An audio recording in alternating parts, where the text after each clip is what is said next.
even if any government, including this one, just have all the political appointments from one village. My thesis is that the life of the average person in that village will not change. Just rewind it again, and think the other way. The last regime, we had an Ebele Azikiwe as president. We had secretary to government. We had minister of finance and coordinating minister on the economy. We had all of this, deputy senate president, this, that, and so on and so forth. Most of the financial institutions headed by people from the southeast. And yet, there is no motorable federal highway in Igbo land. This thing is an elite game as far as I'm concerned. The issue of who and whatever and so on and so forth is not taking us anywhere. And unless we get to the heart of it. So, it seems that there is a consensus today. There is a consensus. If you take it much broadly, the North, so-called North, if you calculate the number of years they were in power, but essentially, poverty is still predominantly a northern phenomenon. So, that you control this and a few billionaires are made here and there and so on and so forth means absolute nothing. The ordinary man in Nigeria has not benefited, is getting worse off by the current system that we have. But there is a consensus now on restructuring. And in that case, Fordila would argue that Biafra becomes a metaphor for agitation by oppressed people for justice, equity, and fairness. It hasn't worked for anybody. If you look at President Buhari recently said he also supports amendment of the Constitution or devolution. If you read the APC manifesto, it says, quote, as a change agent, APC intends to cleanse our closet to halt the dangerous drift of Nigeria to a failed state with a conscious plan for post-oil economy in Nigeria. To achieve this laudable program, APC government shall restructure the country, devolve power to the units with the best practices of federalism and eliminate unintended paralysis of the center. End of quote. This is the government in power that controls 23 states. This is the APC manifesto. So, and the Southern People's Assembly talk about the same thing. The Afenifere's position on the National Conference, if you read it, talks about the same thing. The National Conference report talks, supported by PDP, the same thing. So what is holding us? I must say the goal of this bit should be political stability and economic prosperity. In my view, a competitive federalism. We can write a book on this aspect of competitive federalism. Compared to the First Republic, when everybody had theirs, they had the resources, especially on revenue, a fiscal federalism. We've argued before, leave everybody their own thing, let them pay taxes to the center. This umbilical cord where Abuja will set wage for everybody all over the country, and so on and so forth. It was for a time when oil money paid for it. Not anymore. Even in the US, you may have read about the governor of Maine, that the wife of the governor had to take a job in a restaurant to augment their income. Because given the state of Maine, the salary of the governor was not enough for them to survive on. And the wife had to take a job in a restaurant. The governor of Maine's salary cannot be the same as the mayor of New York, and so on and so forth. But here we've done all of this. Abuja controls it. Anyway, that's for another day. But what is holding us now, what I call as matter arising, is that the devil is in the details. Let the debate begin. What exactly do we mean by restructuring? The National Conference report, for example, is a beginning. But in my view, doesn't go much. It talks about creating more states, which misses the point. It's still more of the same. We are saying the ones that you have are not viable. 20-something states today cannot pay salaries. So what are we talking about? Or should we go back to the Ekueme's constitution, the proposal of 6 zonal structure as the federating units. What model of federation? Should we use the UAE, United Arab Emirates system, or which one are we going? Let us get to work and begin to think. Some people propose, and I agree, that we need a new constitution negotiated by the people of Nigeria. And my thesis is that if this is the only achievement of President Buhari, he would be the greatest statesman ever in the mold of Abraham Lincoln. But we need to get this done, that the people of Nigeria will have to get together and negotiate a new constitution for themselves. Second, or the third point, is leadership failure in Igbo land. It raises fundamental questions if you read Chude's book on the collapse of failure of leadership in Igbo land and the search for the new one, whatever. It's in that light it agitates your mind when we talk about Igbo presidency. What does that actually mean? Is it to have somebody wearing a red cap in the villa, or what? If all that we say, even within the states, a governor is first his village, his local government, then his senatorial zone, so that he can be Ocholo Ozwa of his own local government or his village, and so on and so forth, then let the others care.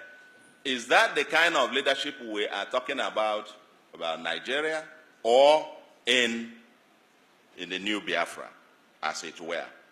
And we have seen it, like I said, about people occupying offices and so on and so forth, and still nothing. So the question is, the same contradictions in Nigeria are also there within Igbo land. We cry of marginalization at the larger Nigeria, but there is also cries of marginalization within. There is the identity question within. There is the citizenship and indigenship question within. How many other Igbos live in Aba and in Abia, for example? But, I don't know, 2 years or 3 years ago, that was the indigenship thing, that all non-Abia citizens were sacked from but these people had lived there, worked there, paid their taxes there. They were counted as part of Abia in the census. You collect revenue, more revenue because of them. But then, no, you can't work in there. You are not an indigent. So while we are pointing one finger there, ladies and gentlemen, look closely. The other three are saying, let's get it here. And so how can this new leadership emerge? And then, of course, the entry fee is very high. The fourth, the new Biafranism, and that is my last point. And let me say that Nigeria has wittingly or unwittingly dragged the Biafran issue from the periphery into the mainstream discussion. Nnamdi Kanu, in my view, threw a bait, and Nigeria took it. Today, he is the most popular political prisoner and will end up either as a hero or a martyr. But to his credit, he has forced Nigeria and the world to discuss Biafra. I believe that keeping him there does not do Nigeria any good. I believe this young man should be released, and released like yesterday.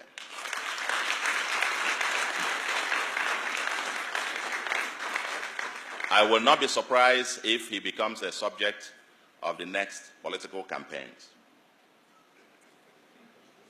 Just like we dealt with Awolowo, who was convicted and imprisoned of treason, or Gowon, charged with treason, or even Ojukwu himself was forgiven, and so on and so forth. I don't want to make any predictions, but I believe we need to solve this. Because according to Ofodile, this book, quote, he said, the lesson to be learned, if anyone cares to listen, is that the detention of Nnamdi Kanu, no matter for how long, will not stop the agitation of Biafra, end of quote. He further argues that the detention of Wazurike between 2005 to 2007 helped to radicalize his followers. The same thing happened when the leader of Boko Haram was killed. His followers became more radicalized. Detention of Nnamdi Kanu, I never heard of him before this time, to be quite honest. Never heard of him. I didn't even know about the IPOB or whatever thing until this thing, and you now realize globally it's become an issue and it's become mainstream. Now, and again, quote, he says, this book argues that the idea of a customary government under the Supreme Council of Elders in accordance with customary law enjoys the support among a section of the Igbo, but it is the Biafra or death philosophy of Nnamdi Kanu that found resonance across the length and breadth of the Igbo nation. Therefore, there cannot be a resolution of the Biafran dilemma without a wholesome engagement of the Nnamdi Kanu stroke Uche Mefo faction of IPOB. End of quote. That's what this was. So, if I were President Buhari, quite honestly, I would be very suspicious of anyone who advises me to ignore the Biafran issue. I'll be very suspicious. Anybody who says that is either ignorant or being mischievous or quite patently doesn't mean well for the government itself. It probably wants the same government to repeat the mistakes of the past so that it could lead it down the train. We must start learning in this country. So let's talk Biafra. Where are the Igbo elite and the intelligentsia in all of this, especially those in Nigeria? It seems, as this book points out, this is being driven mostly by the Igbo intelligentsia in diaspora, the new resurgence. The new ones within, there seems to be a division, 3 classes you can identify. The ones within the mainland, and I'm shocked, and you discuss, they have a different point of view. Those in diaspora within Nigeria, so to speak, who are in Abuja and Lagos and so on and so forth, Kano, Kaduna, and so on. And an elder was asked about that, living in one of these northern states, about Biafra. And they asked him, what do you think about this Biafra? He said, well, I just didn't know.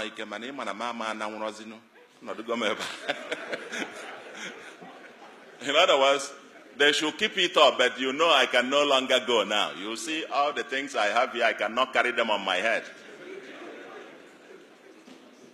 So, there seems to be a sense of either denial, and on one part, or people who think, no, it won't be, because we can't just imagine it. And because of some discussion that, oh, okay, if this happens, you will lose your property, you will lose that, and so on. Of course, that is untenable. I mean, I too was wrong on this, because if by any chance you have another state of Biafra, it will be the 16th state of ECOWAS.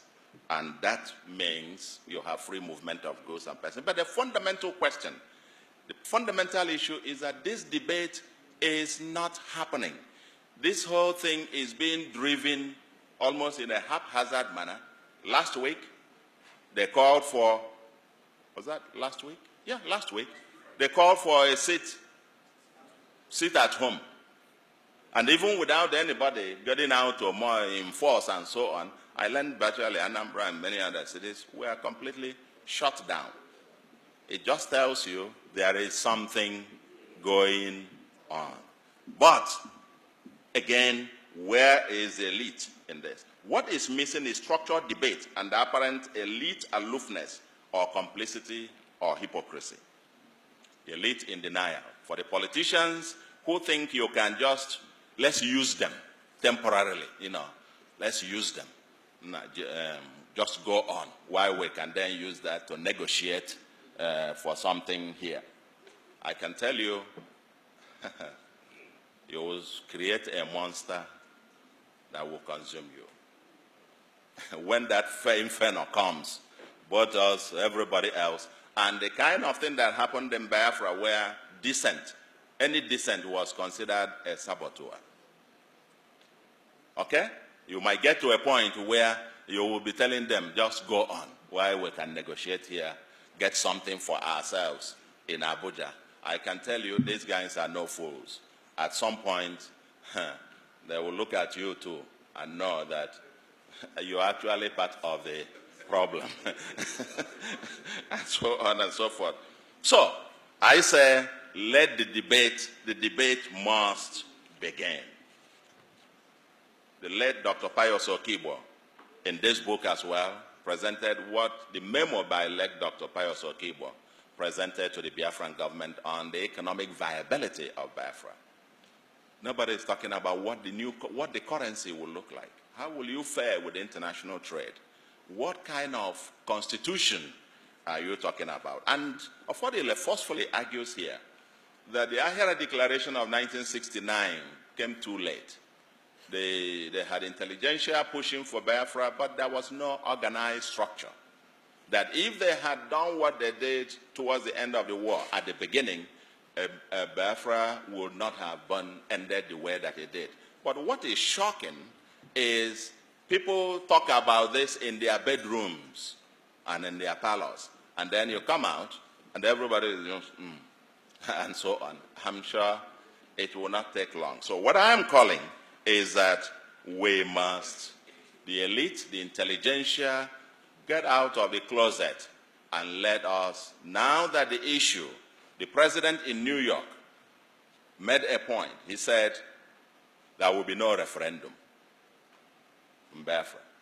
Now, and I said, my reaction to it was, oh my God. So this matter has actually gotten to the point where we are now